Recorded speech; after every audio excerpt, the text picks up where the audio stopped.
ಅಬ್ಬಬ್ಬ, ಆಕ್ಟಿಂಗ್ನಲ್ಲಿ ನನ್ನ ಹೆಂಡತಿ ನನ್ನೇ ಮೀರಿಸೋ ಹಾಗಿದ್ದಾಳೆ. ಇವತ್ತು ನಮ್ಮ ಮನೆಗೆ ಬರೀ ಪದ್ಮಿನಿ ಅಷ್ಟೇ ಬಂದಿಲ್ಲ, ಅವಳ ಜೊತೆ ಕೋಟ್ಯಾಂತರ ರೂಪಾಯಿನೂ ಬಂದಿದೆ.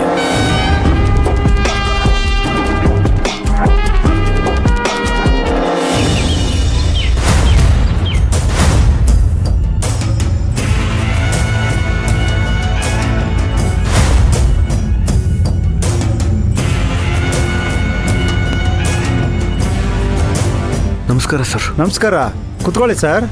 ಪರವಾಗಿಲ್ಲ. ಹೇಳಿ ಸರ್, ನಿಶ್ಚಿತಾರ್ಥನ, ಮದುವೆನಾ ಅಥವಾ ಪ್ರೀ ವೆಡ್ಡಿಂಗ್ ಫೋಟೋ ಶೂಟಾ?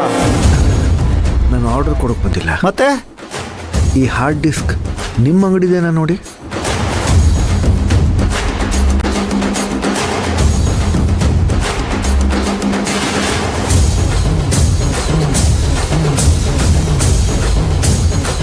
ಇಲ್ಲ ಸರ್, ಇದು ನಮ್ಮ ಅಂಗಡಿದಲ್ಲ. ಇದೇನು ಸರ್ ಹೀಗೆ ಹೇಳ್ತಿದ್ದೀರಾ? ಇದ್ರ ಮೇಲಿರೋ ಲೋಗೋ ನಿಮ್ಮ ಅಂಗಡಿದು ತಾನೇ? ಹೌದು ಸರ್, ಇದು ನಮ್ಮ ಅಂಗಡಿ ಲೋಗೋನೇ. ಅಬ್ಬಾ, ಸತ್ಯ. ಈ ಹಾರ್ಡ್ ಡಿಸ್ಕಲ್ಲಿ ಏನಿದೆ ಅಂತ ನೋಡಿ ಹೇಳ್ತೀರಾ? ಯಾಕೆ ಸರ್, ನಿಮಗೆ ಗೊತ್ತಿಲ್ವಾ? ಇಲ್ಲ ಸರ್, ಇದು ಕರಪ್ಟ್ ಆಗಿಬಿಟ್ಟಿದೆ. ಮತ್ತು ನಾವು ಹೆಂಗೆ ನೋಡೋಕ್ಕೆ ಸಾಧ್ಯ ಸರ್? ಇದರ ಮೇಲೆ ಒಂದು ಸೀರಿಯಲ್ ನಂಬರ್ ಇದೆ ನೋಡಿ. ಈ ಹಾರ್ಡ್ ಡಿಸ್ಕ್ ನಿಮ್ಮ ಅಂಗಡಿದೆ ಅಂದಮೇಲೆ ಈ ಸೀರಿಯಲ್ ನಂಬರ್ ಪ್ರಕಾರ ಇದು ಯಾವುದಕ್ಕೆ ಯೂಸ್ ಆಗಿತ್ತು, ಯಾವ ದಿನ ಯೂಸ್ ಆಗಿತ್ತು ಅಂತ ನಿಮ್ಮ ಹತ್ರ ರೆಕಾರ್ಡ್ಸ್ ಇರುತ್ತಲ್ವಾ? ಇದು ಸೀರಿಯಲ್ ನಂಬರ್ ನೋಡಿದರೆ 4 ತಿಂಗಳು ಹಳೇದು ಅನಿಸುತ್ತೆ ಸರ್. ನಮ್ಮ ಹಾರ್ಡ್ ಡಿಸ್ಕಲ್ಲಿ ಇರೋದು 2 ತಿಂಗಳದು ಎರೆಸ್ ಮಾಡಿರ್ತೀವಿ ಸರ್. ಅದು ಸೆಕೆಂಡ್ ಹ್ಯಾಂಡ್ಗೆ ಬೇರೆಯವ್ರಿಗೆ ಮಾರ್ಬಿಡ್ತೀವಿ. ಹಾಗಾಗಿ ಇದು ರೆಕಾರ್ಡ್ಸ್ ಇರೋದು ನಮ್ಮ ಹತ್ರ ಡೌಟು ಸರ್. ಅಲ್ಲ, ನೀವು ಸೀರಿಯಲ್ ನಂಬರ್ ನೋಡಿ ಇದು ಯಾವುದಕ್ಕೆ ಯೂಸ್ ಆಗಿತ್ತು ಅಂತ ಹೇಳಿ. ಅಲ್ಲ, ಒಂದ್ಸಲ ಟ್ರೈ ಮಾಡಿ ನೋಡಿ. ಖಂಡಿತ ಇಲ್ಲ ಸರ್, ನಮ್ಮದು ಚಿಕ್ಕ ಅಂಗಡಿ ನೋಡಿ. ಮದುವೆ ಸೀಸನ್ ಮುಗಿದ ಮೇಲೆ 1 ತಿಂಗಳಿಗೆ ಎಲ್ಲ ಎರೆಸ್ ಮಾಡಿಬಿಡ್ತೀವಿ. ಮತ್ತೆ ಜಾತ್ರೆ ಅಂತ ಬಂದ್ಬಿಡುತ್ತಲ್ಲ, ಮತ್ತೆ ಅವಾಗ ಹೊಸ ಫೈಲ್ಸ್ಗಳನ್ನ ಸೇವ್ ಮಾಡಿ ಇಟ್ಕೋತೀವಿ. ಹಳೇದೇನೆಲ್ಲ ಇಟ್ಕೊಂಡು ನಮಗೇನು ಯೂಸ್ ಆಗಲ್ವಲ್ಲ ಸರ್. ಸರಿ ಸರ್, ಇಷ್ಟು ಹೇಳಿದ್ಮೇಲೆ ಏನೇನು ಮಾಡೋಕ್ಕಾಗಲ್ಲ.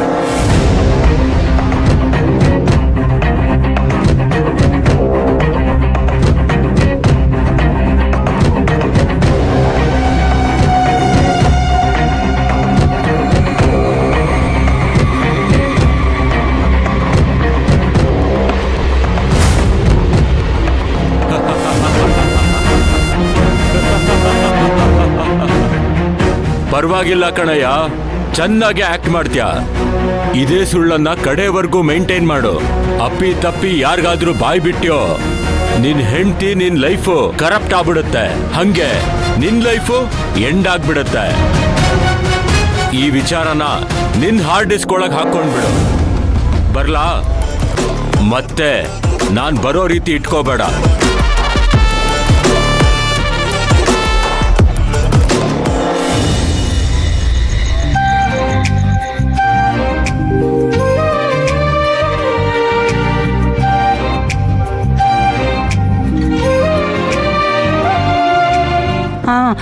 ಇವತ್ತು ಒಳ್ಳೆ ದಿನ ಇತ್ತು, ನೀವು ನನ್ನ ಮಾತೇ ಕೇಳಲಿಲ್ಲ.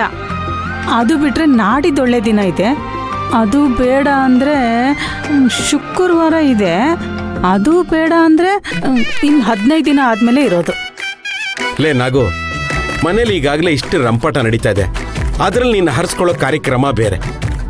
ನನಗೊಂದು ಡೌಟ್ ಕಣೆ, ನಿನಗೆ ತಲೆ ಇಲ್ಲದೆ ಮಾತಾಡ್ತೀಯೋ ಅಥವಾ ತಲೆ ಇದ್ದು ಇಲ್ಲದೆ ಇರೋರ ಥರ ಆ್ಯಕ್ಟ್ ಮಾಡ್ತೀಯೋ? ನೋಡೇ ಸುರಭಿ, ನಾನು ಏನೇ ಮಾಡ್ಬೇಕಂದ್ರೂ ನಿಮ್ಮಪ್ಪ ತೆಗ್ದಾಕೆ ಮಾತಾಡೋದು. ಅಪ್ಪ, 1000 ಕಷ್ಟ ಇದ್ರೂ ಅದರಲ್ಲಿ ನೆಮ್ಮದಿನ ಹುಡುಕ್ಬೇಕು ಅಂತ ದೊಡ್ಡೋರು ಹೇಳಲ್ವಾ? ನಮ್ಮನೇಲಿ ಇಷ್ಟೆಲ್ಲ ನಡೀತಾ ಇದೆ, ಅಮ್ಮ ಏನೋ ರಿಲ್ಯಾಕ್ಸ್ ಆಗೋದಕ್ಕೆ ಯೋಚನೆ ಮಾಡ್ತಾ ಇದ್ದಾರೆ. ತಪ್ಪಾ? ನೀನು ಹೇಳ್ತಾ ಇದೀಯ ಮಗಳೇ, ತಪ್ಪಲ್ಲ. ನೋಡು, ನಮ್ಮೆಲ್ಲರ ಮೈಂಡು ರಿಫ್ರೆಶ್ ಆಗಬೇಕು ಅಂದರೆ ನಾವೆಲ್ಲರೂ ಈ ಸಂಸಾರ ಜಂಜಾಟ ಬಿಟ್ಟು ಕುಟುಂಬ ಸಮೇತರಾಗಿ ಎಲ್ಲಾದರೂ ಹೊರಗಡೆ ಸುತ್ತಾಡ್ಕೊಂಡು ಬರಬೇಕು. ನಾನು ಹೇಳಿದ್ರೆ ನಿನಗೆ ತಲೆ ಓಡಲ್ಲ ಅಂತ ಹೇಳೋದು, ಅದೇ ಮಗಳು ಹೇಳಿದ್ರೆ ಜೈ ಅನ್ಬಿಡೋದಾ? ನಿಜ ಹೇಳಬೇಕು ಅಂದ್ರೆ ನಿಮ್ಮ ಅಣ್ಣ ಮುನೇಂದ್ರಗಿಂತ ನೀವು ಎಲೆಕ್ಷನ್ ನಿಲ್ಬೇಕಾಗಿತ್ತು. ಏನು ಎಲ್ರೂ ಸೇರ್ಕೊಂಡು ಎಲೆಕ್ಷನ್ ಬಗ್ಗೆ ಮಾತಾಡ್ತಿರೋ ಹಾಗಿದೆ? ಭಾಗ್ಯ ಅವರೇ, ಈ ಸಲ ಎಲೆಕ್ಷನ್ ಅಲ್ಲಿ ನಾಗವಂಶದ ದೊಡ್ಡೋರ್ ಮುಂದೆ ನಾಗವಂಶದ ಚಿಕ್ಕವ್ರಿಗೆ ನಿಲ್ಸೋಣ ಅನ್ಕೊಂಡಿದೀನಿ.